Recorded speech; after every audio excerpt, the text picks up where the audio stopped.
عارفين ايه ده؟ ده ولا مهلبية ولا رز بلبن، ده حاجة كده جميلة جدا مفيدة جدا للأطفال. دي مهلبية الكوسة. تعالوا نشوفوا عملنا الحاجات الحلوة دي ازاي. لو هتستفيدوا من الوصفة ادعموني بلايك واشتركوا في القناة وفعلوا زر الجرس عشان يوصلكوا كل جديد. تعالوا نشوف الطريقة. اللهم صل وسلم وبارك على سيدنا ونبينا محمد. عندي هنا الكوسة، جبتها وغسلتها كويس جدا ونغستها كده بالسكينة قبل ما احطها في المية، وسبتها تغلي على النار لحد ما تستوي خالص. عندي هنا الكوسة بعد ما اتسلقت بالشكل ده، هنزل بيها بقى فين؟ في الخلاط. شوية المية البسيطة دول، وتضربي الخلاط لحد ما يبقوا كريمي خالص.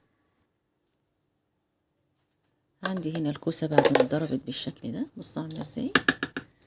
هننزل بقى عليها بشوية كده من اللبن، ونضربها كمان ضربة. نحط حلة على النار وننزل بالكوسة بتاعتنا اللي اتسلقت واتضربت في الخلاط، وحطينا عليها حبة من اللبن بالشكل ده. طبعا السكر حسب المذاق بالشكل ده.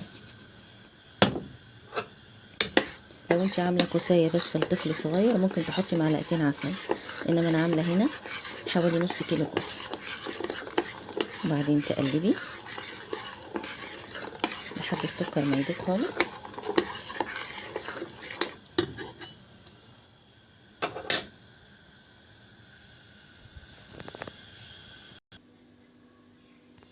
جبت كوبايه فيها شويه من اللبن، وحطيت فيهم معلقتين نشا او 3 صغيرين كده، طبعا حسب كميه الكوسه اللي انت هتعمليها، عشان نشكل بيهم الكوسه كأنك بتعملي رز بلبن او مهلبية.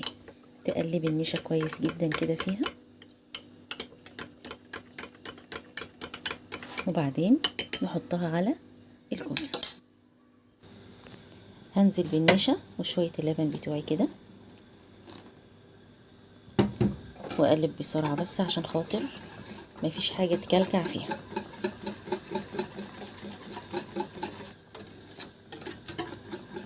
هفضل اقلب فيها كده، ايدي ما تقفش منها خالص، علشان ما يبقاش فيها تكتلات، لحد ما تشكل معايا وتبقى زي المهلبيه بالظبط. هنا خلاص عندي الكوسه شكلت بالشكل ده زي المهلبيه بالظبط. هنحط عليها بقى هنا شويه كده من الفانيليا قبل ما نطفي على طول عشان ما تمررش معانا، ونقلب. تعالوا بقى نصبها في الاطباق. تعالوا بقى نصبها في الاطباق بالشكل ده.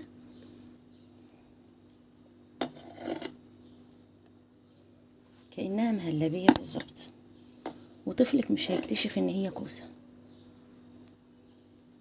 وطعمها يا جماعة خطير والله، جربوها. في ناس كتير جربتها واعتمدتها.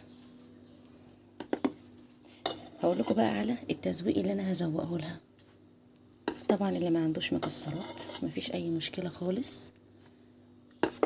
هقول لكم على حاجة تحطوها على الكوسة هتدي بقى للكوسة قيمة غذائية كاملة. الكوسة مفيدة جدا يا جماعة لعضلة القلب، ملينة للأطفال اللي دايما بطنهم ممسكة. تعالوا بقى نحط السمسم الحلو الجميل ده على الطبق بتاعنا بالشكل ده. طبعا الاطباق اللي فيها السمسم دي للأطفال الصغيرين عشان العظام بالشكل ده. أتمنى أن أكون فدتكم بالوصفة بتاعتي، وبألف هنا وشفا.